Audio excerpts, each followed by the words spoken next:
So I think there are a few facts that we need to highlight, facts that are often clear to us, but not to the general audience. The first fact is that the largest AI platforms operate under incentives that do not align with democratic resilience. Engagement drives revenue, growth drives valuation. An example of this lack of understanding is that we just saw how easily perception can be engineered. For example, the AI-made Minister Albanese clip was treated by some people as if it were incorruptible. It was presented like that. But of course, behind that output, there is always a model trained by someone with choices about data, filters, objectives, and the same model or the pipeline around it can also be attacked. Prompt injection, compromised accounts, poison training data, and so on. Well, the second point is that ethics is often treated as compliance or communication, not as structural constraint. They, don't want it, they don't need it. And a single generic ethical framework cannot govern systems operating across cultures and legal environments. We need models capable of running under contextual and personalized, customized ethical parameters. Think about religions, for example. There is also a geopolitical dimension.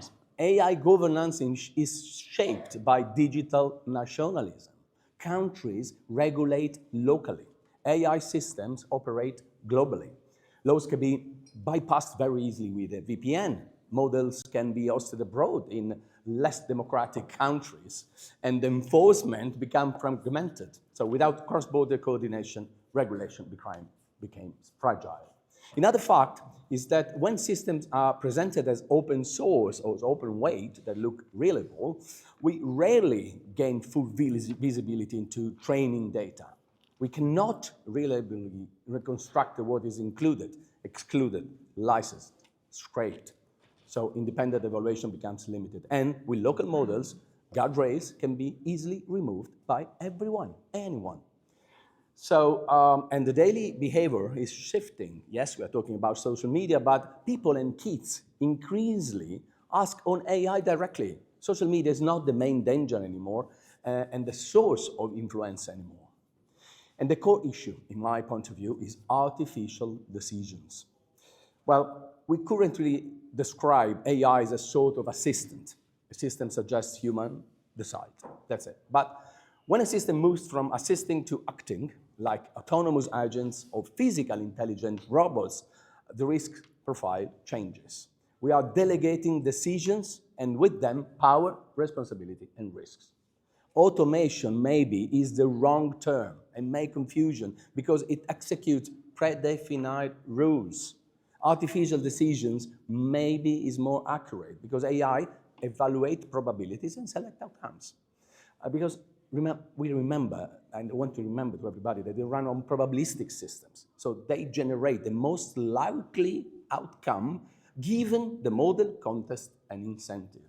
So we already see it in healthcare, for example. Invisible systems that decide who gets scheduled for surgery first, or soon robots and autonomous domestic systems with decision that will extend into safety, whether to alert, evacuate, attempt a rescue, or I don't know, fire at home.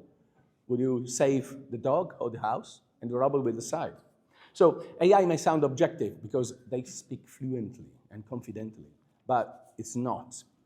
A single probabilistic error may seem small, but millions of delegated decisions every day reshape visibility, reputation, access to information, and public consensus.